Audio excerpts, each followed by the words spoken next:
ஜப்பான்ல 1980 அந்த காலகட்டத்துல வந்து ஒரு நடைமுறை இருந்துச்சு. அந்த நடைமுறை என்னன்னா, ஒரு கொலை குற்றவாளினா 15 வருஷம் தான். ஸோ, இப்ப நீங்க ஒரு கொலை செஞ்சுட்டு தப்பிச்சிட்டீங்கன்னா, உங்கள வந்து 15 வருஷத்துக்குள்ள பிடிக்கணும். அதுக்கடுத்து நீங்க வந்து உங்கள அந்த அந்த டேட் முடிஞ்சு இருந்தாலும், நீங்க முன்னாடி போனாலும் உங்கள பிடிக்க மாட்டாங்க. ஸோ, அப்படிதான் அந்த சட்டம் வந்து அப்படிதான் இருந்துச்சு. சட்டத்தையே மாத்துற ஒரு பெண் குற்றவாளி தான் காசுகோ புகுடா. சோ அவங்கள பத்தி தான் நம்ம பார்க்க போறோம்.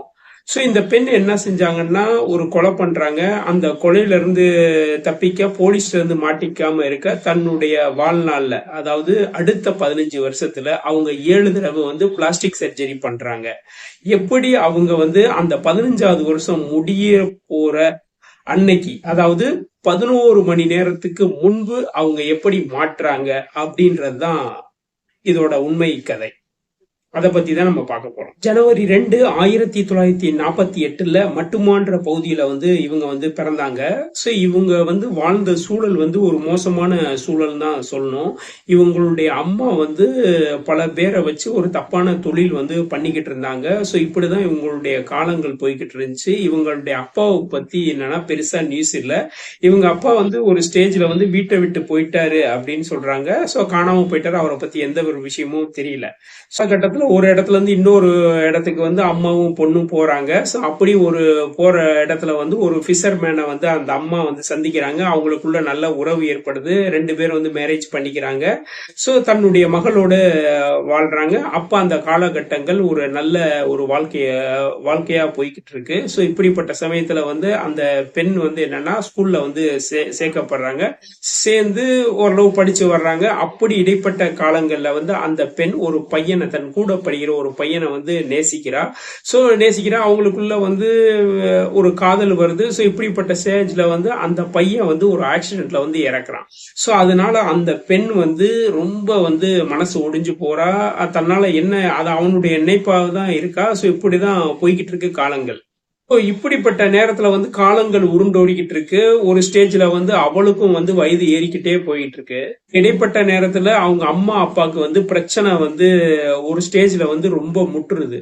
1966 அந்த பெண் வந்து என்னன்னா அந்த பெண்ணுடைய வாழ்க்கையில ஒரு மோசமான விஷயம் நடக்குது. அந்த விஷயம் என்னன்னா அவளுடைய 18வது வயசுல வந்து ஒரு வீட்டுல போய் திருடுறா. அந்த வீடு வந்து ஒரு பெரிய முக்கியமான நபருடைய வீட்டுல போய் திருடுறா. அவளுக்கு அது யாருக்கு வீடுன்னு தெரியாது, போய் திருடிட்டு வந்துட்டா. ஸோ ஒரு பெரிய வீட்டுல திருடு நடக்குதுன்னு இமிடியேட்டா வந்து போலீஸ் எல்லாமே வந்து கண்காணிச்சு இது இந்த 18 வயசு பொண்ணுதான் சொல்லி கோர்ட் முன்னாடி கொண்டு போறாங்க. அங்க இருந்து வந்து 2 வருஷம் ஜெயில் கிடைக்குது. ஸோ ஜெயில போய் மாட்டுறா. அங்க ஜெயில வந்து பாத்தீங்கன்னா அந்த 2 வருடங்கள் வந்து அவ வந்து ஒரு நரக வேதனை அனுபவிக்கிறான். அந்த ஜெயில வந்து ஆண்களுக்கான சிறைச்சாலை, பெண்களுக்கான சிறைச்சாலை இருக்கு. 2 பேரும் வேலை செய்யற இடம்னு ஒரு இடம் இருக்கு. இந்த இடத்துல வந்து பல கேங் இருக்கு. ஸோ இந்த இடத்துல வந்து என்னன்னா சட்ட மீறல்கள், அதாவது வந்து ஆண்களால் பெண்கள் வந்து பாலியல் வல்லுறவுக்கு உட்படுறாங்க. இப்படி மோசமா வந்து நடத்தப்பட்டா. ஸோ இது வந்து என்னன்னா பின்னாடி இந்த பெண்ணாலதான் வந்து இப்படி இந்த சிறைச்சாலை மோசமா நடக்குதுன்ற விஷயமே வெளி உலகுக்கே தெரிய வருது. சோ இது ஒரு ஸ்டேஜ். இந்த பெண் வந்து தன்னுடைய 20வது வயசு 2 வருஷம் கழிச்சு வெளியில வர்றா. இப்படி வெளியில வந்த சமயத்துல வந்து கொஞ்ச நாள் கழிச்சு அந்த பெண்ணுக்கு வந்து மேரேஜ் ஆகுது. மேரேஜ் ஆகி வந்து அந்த பெண் வந்து என்னன்னா புதிய வாழ்க்கையை வாழ்ந்து ஒரு 5 வருஷம் அந்த கணவனோட வாழ்றா. அப்புறம் அவங்களுக்குள்ள ஒரு பிரச்சனை ஏற்பட்டு டைவர்ஸ் ஆகுது. கொஞ்ச காலம் போகுது. 1974 வந்து இன்னொருத்தர மேரேஜ் பண்ணது. அவரு கூட வந்து சந்தோஷமா வாழுது. 4 தம்பதியினருக்கு 4 குழந்தை சந்தோஷமா வாழ்றாங்க. சோ இந்த சமயத்துல வந்து அவங்களுக்கு வந்து பல பிரச்சனைகள் இருக்கு. ஏன்னா அவங்க வந்து என்னன்னா ஒரு நெக்லஸ், கம்மல், தோடு, அது இது நல்ல உடையோட ஒரு பகட்டான வாழ்க்கை வாழணும்னு ஆசைப்படுறாங்க. அதுக்கான ஹஸ்பண்ட் வந்து அதுக்கான திறமை இல்ல. அவருக்கு சம்பளம் வந்து மீடியம் தான். சோ அதுக்குள்ள வாழாம இந்த பொண்ணு வந்து மத்தவங்களுடைய வாழ்க்கை வாழணும், ஒரு பணக்காரத்தோட வாழணும் அப்படின்னு நினைச்சாங்க. இதுக்காக நிறைய இடத்துல கடன் வாங்கினாங்க, கைமாத்து வாங்கினாங்க. சோ இந்த அடைக்க அது அடைக்க இதுன்ட்டு அப்படியே ஒரு சிக்கல் மிகுந்த ஒரு சூழல்ல போய் மாட்டிக்கிட்டாங்க. ஒரு கடன் தொல்லையில வந்து தவிச்சாங்க. ஸ்டேஜ்ல வந்து பண தேவை அதிகமா இருக்கப்ப லோக்கல் பார்ல வந்து வேலை பார்த்தாங்க. அங்க வந்து ட்ரிங்க்ஸ் கொடுக்கறது, தொழில்களோட பேசுறது, இப்படியான விஷயங்கள் நடக்குது. அங்க வந்து நிறைய தொழிலதிபர்கள் வர ஆரம்பிச்சாங்க. அவங்க மூலமா இதுக்கு டிப்ஸ் மணி நிறைய வர ஆரம்பிச்சிச்சு. சில அவங்களுக்கு வந்து ஒரு இல்லீகல் உறவுலாம் வந்து ஏற்பட ஆரம்பிச்சிச்சு. அது மூலமா அவங்க தன்னுடைய தேவைகளை எல்லாத்தையும் பூர்த்தி பண்ணிக்கிட்டாங்க.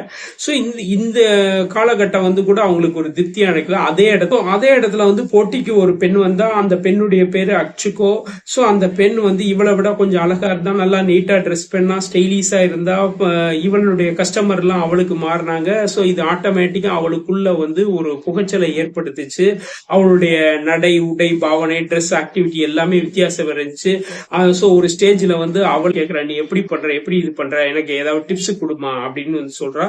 ஸோ இவளும் வந்து என்னன்னா, ஒரு டைம் வந்து ஒரு நாள் வா வீட்டுக்கு வா, நான் வந்து டிப்ஸ் சொல்றேன் அப்படின்னு வந்து சொல்றா.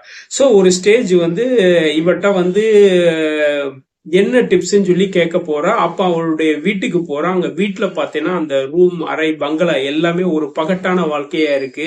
பல தொழிலதிபர்கள்ட்ட இருந்து கறந்த மணியா இருக்கு. சோபா செட்டு, ட்ரெஸ், அப்படி சென்ட், அது இதுன்னா அவ என்னன்னா ஒரு ஸ்டேஜ்ல வந்து அவ மனக்குழப்பமாறா. இந்த வாழ்க்கை வந்து என்னுடைய வாழ்க்கை, இவ வாழ்ந்துகிட்டு இருக்கா அப்படின்ற விஷயம் வந்து அவளுக்கு வந்து ஒரு வித்தியாச உணர்வு ஏற்படுது. சோ என்னன்னா அவளுக்குள்ள இருக்க ஒரு சாத்தான் வந்து வெளியே ஆரம்பிக்குது.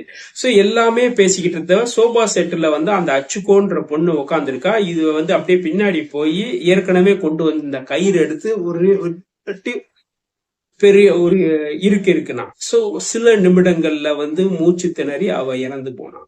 இப்படியாக காசுகோ புகடா தன்னுடைய வாழ்க்கையில வந்து முதல் கொலை பண்றா. கொலை பண்ண பிறகு வந்து என்னன்னா, அவ வந்து எதுவுமே பண்ணாம வீட்டு சாவி எடுத்து வீட்டை பூட்டிட்டு தன்னுடைய வீட்டை நோக்கி போறா. அங்க போய் கணவன்கிட்ட நடந்த உண்மையை சொல்றா. நான் இப்படி பண்ணிட்டேன், சோ இதுல என்னன்னா இவ்வளவு மணி கிடைக்கும் அப்படின்ற விஷயத்த சொல்றா. கணவன் வந்து என்னன்னா மனைவிக்கு அடங்கியவன், எதுவும் சொல்ல முடியல. சரி சரி ஏதோ மணி வருது அப்படின்றதுக்காக இவனும் வந்து சரி சரின்ட்டு அந்த மனைவி சொல்படி நடக்கிறான். வீட்டுக்கு போறாங்க. அங்க இருந்து வந்து என்னன்னா இந்த சதி திட்டத்தை எப்படி நிறைவேற்றலாம்னு ஒரு ஹஸ்பண்ட் ஒய்ஃப் வந்து டீம் போடுறாங்க. இந்த வீட்டுல இருக்க எல்லா அலங்கார சாமான்களையும் வந்து இங்க இருந்து எடுத்துட்டு போறது, வீடை காலி பண்றது அப்படின்ற விஷயம். அங்க வந்து ஜப்பான்ல அந்த டைம் வந்து என்னன்னா பல குடும்பங்கள் எப்படின்னா வந்து ஒரு இடத்துல இருந்து மற்றொரு இடத்துல வாழ போறவங்க வந்து என்ன நைட்டோட நைட்டா வந்து வீடை காலி பண்ணி போவாங்க. சோ இங்க வந்து ஒரு காலத்துல எப்படின்னா அந்த கடன் தொல்லை இருந்துச்சுன்னா யார்ட்டையும் சொல்லாம வந்து வீட்டை காலி பண்ற மாதிரி. சோ அங்க வந்து வந்து யார்ட்டையும் சொல்லாம திடீர்னு காலி பண்றோம். அப்ப வந்து அங்க ஒரு ஃபேமஸா இருந்துச்சு. இவங்க என்ன நினைச்சாங்கன்னா, இது வந்து கொலைன்றது யாருக்குமே தெரியக்கூடாது, இந்த டெட் பாடியை வந்து புதைக்கணும், வீட்டுல இருக்க ஜாமான்லாம் வந்து எடுத்துட்டு நம்ம அப்புறப்படுத்தினா சோ வீடு காலி பண்ணிட்டாங்க, அவங்க எங்கேயோ போயிட்டாங்க, சந்தோஷமா இருக்காங்க, சோ கொலைன்ற விஷயமே தெரியாது அப்படின்ற மாதிரி நினைச்சு வந்து என்னன்னா இந்த வந்து என்னன்னா இவங்க வந்து ரெண்டல் ட்ரக் வந்து புக் பண்றாங்க. அந்த ட்ரக்குக்குள்ள சோபா, கட்டிலு, மித்த எல்லா ஜாமான் எல்லாத்தையும் திணிச்சு வைக்கிறாங்க. சோ ரெண்டு பேர் பசங்களுக்கு வர்றாங்க. அவங்க வந்து என்னன்னா தூக்கி வைக்கிறாங்க. இந்த பாடியை வந்து டோட்டலா வந்து என்னன்னா போர்வேல சுத்தி கார்ல தனியா வைக்கிறாங்க. ஹஸ்பண்ட் வந்து என்னன்னா அவர் வந்து என்னன்னா ஒரு இடத்துல, அதாவது இந்த சம்பவம் நடந்த இடத்துல இருந்து 11 கிலோமீட்டர் தள்ளி இருக்க ஒரு மலைப்பாதையில வந்து புதைக்கிறாரு. சோ இது ஒரு ஸ்டேஜ்.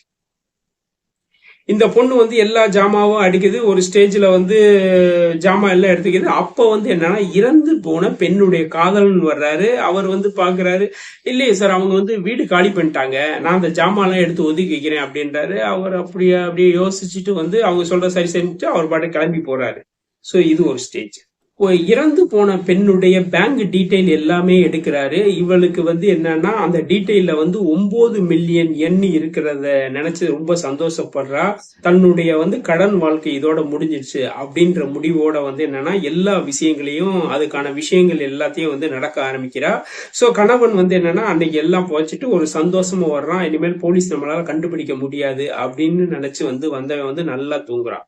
சோ இவ வந்து செஞ்ச ஒரே ஒரு தப்பு என்னன்னா, கணவன்கிட்ட கூட சொல்லாம அடுத்த நாள் செக் போட்டு பணம் எடுத்துடுறா. பணம் எடுத்துட்டு தன்னுடைய தேவைகள் எல்லாத்தையும், கடன் பிரச்சனை எல்லாத்தையும் தீர்த்துக்கிட்டே வர்றா. சோ இப்படிப்பட்ட நேரத்துல வந்து என்னன்னா உடல் வந்து போலீசார் வந்து கண்டுபிடிக்கிறாங்க. கண்டுபிடிச்சு வந்து என்னன்னா இந்த பெண் யாரு அப்படின்ற விசாரிக்கிறாங்க. அவங்களுக்கு வந்து ஈஸியா வந்து துப்பு கிடைச்சது. அந்த பெண் வந்து பார் கேர்ள்ன்றது, ஏன்னா நிறைய பேர் வந்துட்டு போறதுனால ஈஸியா வந்து கிடைச்சு. சோ இமிடியேட்டா அந்த பெண்ணுடைய வீட்டுக்கு போறாங்க. அங்க பார்த்தா வீடு வந்து பூட்டி இருக்கு. அப்போ அங்க இருக்க வாட்ச்மேன்ட்ட கேக்குறப்ப, சார் வீடு வந்து அவங்க காலி பண்ணிட்டு போயிட்டாங்க சார், நேத்து வந்து ஹஸ்பண்ட் ஒய்ஃப் 2 பசங்க இருந்தாங்க சார் அப்படின்றாங்க. என்னடா சார் அவன்கிட்ட வந்து விசாரிக்கிறாங்க என்ன வண்டி என்ன காருன்றப்ப அவன் சொல்ற விஷயத்த வச்சு என்ன கார் ட்ராக் என்ன நம்பரு என்ன விஷயம் எல்லாத்தையும் வந்து என்னன்னா அவங்க கண்டுபிடிக்கிறாங்க. ஸோ அந்த டிராவல் அந்த கார் ட்ராக் ஏஜென்சிக்கு போறாங்க, பேசுறாங்க. அவங்க வந்து இது யார் புக் பண்ணாங்க எல்லா டீட்டெயிலுமே ரசீதோட எடுத்து கொடுத்துறான். ஸோ இமிடியேட்டா போலீஸ் வந்து ஸ்ட்ரெயிட்டா அந்த வீட்டுக்கு போகுது. அந்த வீட்டை கதவு தட்டுது, கதவு திறக்கிறாங்க. அங்க பார்த்தா என்னன்னா காஸ்கோவோட ஹஸ்பண்ட் வந்து இருக்காரு. கதவு அவர் திறந்தோடனே ஷாக் ஆயிடுறாரு. அவருக்கு பல உண்மைகள் தெரிய வருது. இமிடியேட்டா போலீஸ் ஸ்ட்ரெயிட்டா கேட்கறாங்க என்னென்ன விஷயம் என்னென்னது அப்படின்னா அவன் வந்து உடனே இமிடியேட்டா உண்மையை சொல்லிடுறான். நான் வந்து கொலை பண்ணல. ஸோ இந்த அந்த உடலை வந்து மறைச்சேன் அப்படின்ற விஷயத்த வந்து போட்டு புட்டு புட்டு வைக்கிறான். போலீஸ் வந்து என்னன்னா அவனை அப்படியே குண்டு கட்டா தூக்கி போலீஸ் ஸ்டேஷன்ல வைக்கிறாங்க. விசாரணை நடக்குது. கொலையை மறைக்க முயற்சி செய்ததற்காகவும் புதைச்சதற்காகவும் அவனுக்கு வந்து சிறை தண்டனை விதிக்கிறாங்க. இதுக்கிடையில வந்து என்னன்னா அவனுடைய மனைவி, அதாவது கொலைகார மனைவியை வந்து தேடுறாங்க. அந்த பொண்ணு வந்து மயிரிழையில எஸ்கேப் ஆகுது. ஸோ அந்த பொண்ணு வந்து தேட ஆரம்பிக்கிறாங்க. இது பத்திய நியூஸ் போட்டோவோட நியூஸ் எல்லாமே வந்து அந்த நகரம் முழுவதுமே அந்த மாநிலம் முழுவதுமே வந்து பரவுது. ஸோ இவ வந்து போற இடத்துல எல்லாம் அவளுடைய போட்டோ போஸ்டர் எல்லாமே தொங்குது. பேப்பர்ல இருந்து டிவில இருந்து எல்லாமே தொங்குது. அவ வந்து என்னன்னா மன உளைச்சல் ஆகுறா. போலீஸ்ட பிடிபட்டுருமோன்னு பயம் வருது. கையில மணி இருக்கு. இமிடியட்டா வந்து அவளுக்கு வந்து விதவிதமான உணர்வு ஏற்படுது. ஸோ இந்த முகம் தான் எல்லா இடத்துலயுமே தெரியுது. இந்த முகத்தை மாத்தினா எப்படின்னு சொல்லி இமிடியேட்டா வந்து டோக்கியோ போறா, பிளாஸ்டிக் சர்ஜரி பண்றா. பிளாஸ்டிக் சர்ஜரி செஞ்ச பின்னாடி சுதந்திரமா வாழ ஆரம்பிச்சா வேற ஒரு ஊர்ல. சோ அப்படி இருக்கிறப்ப வந்து அவளுக்கு வந்து பழைய காதலனோட நினைப்பு இருந்துச்சு. சோ அவ அந்த பார்ல ஒர்க் பண்றப்ப ஒரு நெருங்கிய ஒரு பழைய காதலன் இருந்தா. சோ அவனுக்கு வந்து போன் பண்ணி பேசினான். சோ அவருக்கு போன் பண்ணி பேசினப்ப வந்து எதுக்க இருக்கிற அந்த லவ்வர் வந்து பேசுற இது டோனு அவனுடைய விஷயம் எல்லாமே வந்து வித்தியாசமா தெரியுது. அப்ப வந்து இவ உணர்றா பக்கத்துல வந்து போலீஸ் இருக்காங்க. அவன் கேக்குறான் எங்க இருக்க என்ன இருக்க டீட்டெயில் கேட்கறான். ஸோ இவ வந்து என்னன்னா வேற சம்பந்தம் இல்லாத ஒரு ஊரை சொல்றா. சொல்லிட்டு வந்து நான் அங்க இருப்பேன் அங்க வந்துரு அப்படின்ற மாதிரி சொல்லிட்டு இங்க இருந்து எஸ்கேப் ஆகுறேன். ஏன்னா போலீஸ் எப்படி இந்த போலீஸ் ட்ரேஸ் பண்ணுவாங்க கண்டுபிடிச்சிருவாங்கன்னு சொல்லிட்டு எஸ்கேப் ஆகி வேற ஊருக்கு போறா. ஸோ போலீஸ் வந்து என்னன்னா 2 இடத்தையும் வந்து சர்ச் பண்றாங்க. அந்த பொண்ணு சொன்ன இடத்தையும் சரி இந்த போன் பண்ண இடத்துலயும் சர்ச் பண்றாங்க. கிடைக்கல. ஆள் வந்து எஸ்கேப். இப்படி வந்து வேற இடத்துல போய் அங்க ஒரு பார்ல வந்து வெயிட்டரா வந்து ஒர்க் பண்றா. ஸோ சில தொழிலதிபரோட நட்பு கிடைக்குது. அவங்க மூலமா வந்து மணி அவளுக்கான மணிகள் வந்து வர ஆரம்பிக்குது. இதுல வந்து ஒரு பிசினஸ் மேன் வந்து அந்த பொண்ணை வந்து ரொம்ப பிடிச்சு போயிடுச்சு, கல்யாணம் பண்ணிக்கலாமான்னு கேட்கிறாரு. இவளும் வந்து சம்மதம் சொல்றா. ஸோ அவன் ஏற்கனவே மேரேஜ் ஆனவன். இந்த பொண்ணை வந்து கல்யாணம் பண்றதுக்காக அந்த பொண்ணை வந்து டைவர்ஸ் பண்ணிட்டு இவன் வந்து கல்யாணம் பண்ணிக்கிறான். ஆனா வந்து ஏதோ ஒரு காரணத்தால ரிஜிஸ்ட்ரேஷன் பண்ணல. ஸோ இப்படிதான் அவங்களுடைய வாழ்க்கை வந்து போகுது. புதுசா ஒரு கடையை ஆரம்பிக்கிறாங்க. 2 பேரும் வந்து ஒரு பார்ட்னர் மாதிரி இருந்து வந்து ஒர்க் பண்ணிக்கிட்டு இருக்காங்க. இதுக்கிடையில வந்து அந்த ஹஸ்பண்ட் வந்து என்னன்னா ஒரு பொண்ணுடைய போஸ்டரை பாக்குறான். இந்த பொண்ணு வந்து எங்கேயோ பார்த்த மாதிரி இருக்கு. அதாவது இவன் மனைவியா வந்து இருந்த பெண்ணு முற்காலத்தில் பண்ண ஒரு கொலை அது சம்பந்தமான போஸ்டரை பாக்குறான். பார்த்துட்டு வந்து இதே ஒய்ஃப்ட வந்து இந்த மனைவிய பத்தியே வந்து இந்த போஸ்டரை பத்தி சொல்றான். அதை பார்த்துட்டு இதெல்லாம் இதுக்கு நம்மளுக்கு எதுக்கு அப்படின்னு சொல்லிட்டு அவ வந்து தன்னுடைய வேலையை பார்த்துட்டு போய்கிட்டே இருக்கா. இது பின்னாடி வந்து போலீஸ் கேஸ்ல வந்து அவர் சொல்ற விஷயம் பிடிபட்ட பின்பு. ஸோ அதை பத்தி எனக்கு தெரியல அப்படின்ற மாதிரி அசால்ட்டா வந்து போயிடுறா. ஸோ இப்படிதான் அவங்களுடைய வாழ்க்கை போய்கிட்டு இருக்கு. ஸோ இப்படிப்பட்ட நேரத்துல வந்து என்னன்னா இந்த பெண் வந்து என்னன்னா தன்னுடைய மகன்கிட்ட வந்து தொடர்பு இருக்கு. அதாவது மகன் அம்மாவோட வந்து தொடர்பு இருக்கு. அதாவது எப்படின்னா இந்த பெண் வந்து எப்படின்னா அவ சொந்த ஊருக்கு வர்றப்ப வந்து யாருக்குமே தெரியாது. ஏன்னா பிளாஸ்டிக் சர்ஜரி வேற ஃபேஸ் யாருமே கண்டுபிடிக்க. திடீர்னு அப்படியே வர்ற மாதிரி வந்துட்டு அப்படியே பேசிட்டு போயிடுவான். ஸோ அப்போ வந்து மகன்கிட்ட வந்து நான் இங்க இருக்கேன் எல்லா டீட்டெயிலுமே சொல்லிடுவான். அவன் கரெக்டா வந்துடுவான். ஸோ இப்படிதான் வந்து ஒரு தொடர்பு இருந்துச்சு. போலீஸ் வந்து என்னன்னா இந்த தொடர்பை வந்து பயன்படுத்தி தான் வந்து ஒவ்வொரு டைமும் வந்து என்னன்னா அந்த பெண்ணு கிட்ட நெருங்கினாங்க எஸ்கேப், நெருங்கினாங்க எஸ்கேப், நெருங்காங்க எஸ்கேப். இப்படிதான் வந்து ஒரு கண்ணாமூச்சி ஆட்டம் தான் ஆடிக்கிட்டு இருந்துச்சு கிட்டத்தட்ட ஒரு 15 வருடம். இதுக்கிடையில இந்த பொண்ணு வந்து 7 தடவை பிளாஸ்டிக் சர்ஜரி பண்ணுச்சு. அதாவது என்னன்னா ஒரு கொலை 15 வருஷம். அதாவது அப்ப வந்து ஜப்பான்ல வந்து 15 வருஷம் தான் அதிகபட்சம். அதுக்கு அடுத்து நீங்க வந்து அவங்கள பார்த்தா கூட கைது பண்ண முடியாது. அப்படிதான் அந்த சட்டம் இருந்துச்சு. ஒரு கொலை, 15 வருஷம். இந்த பெண் வந்து தப்பிக்கிறதுக்காக 7 தடவை வந்து பிளாஸ்டிக் சர்ஜரி பண்ணா. சோ இதுதான் இதோட மொத்த வந்து கண்டென்ட். இப்படி வந்து ஹஸ்பண்ட் அண்ட் ஒய்ஃப் ஒரு கடை வச்சிருக்காங்க. அந்த கடையில சந்தோஷமா இருக்காங்க. ஆனா வந்து என்னன்னா, மனைவி வந்து என்னன்னா ஒரு பையனை கூட்டிட்டு வந்து இவனை வந்து வேலைக்கு வச்சிருக்கா. அவன் ஹஸ்பண்ட் கேட்கறான், இந்த பையன் யாருன்னு. எனக்கு தெரிஞ்சவன், நல்லா வேலை பார்ப்பான் அப்படின்னு வந்து சொல்றா. சோ அவன் தான் அப்படியே என்ன கூட மாட இருந்து ஹெல்ப் பண்றான். சோ இந்த பையன் யாருன்னா இந்த பெண்ணுடைய மகன். சோ அந்த விஷயம் வந்து ஹஸ்பண்டுக்கு தெரியவே தெரியாது. இப்படிதான் ஓடிக்கிட்டே இருக்கு. 1988 வந்து கான்கோவால வந்து அந்த பெண் இருக்காங்க அப்படின்ற விஷயம் வந்து போலீஸ்க்கு வந்து கிடைச்சிருச்சு. அதாவது பிளாஸ்டிக் சர்ஜரி பண்ணி இதுதான் அந்த பெண் அப்படின்ற விஷயம் அடையாளம் தெரிஞ்சிருச்சு. சோ அவங்கள வந்து என்னன்னா ட்ரேஸ் பண்ணி வந்து போலீஸ் போறாங்க.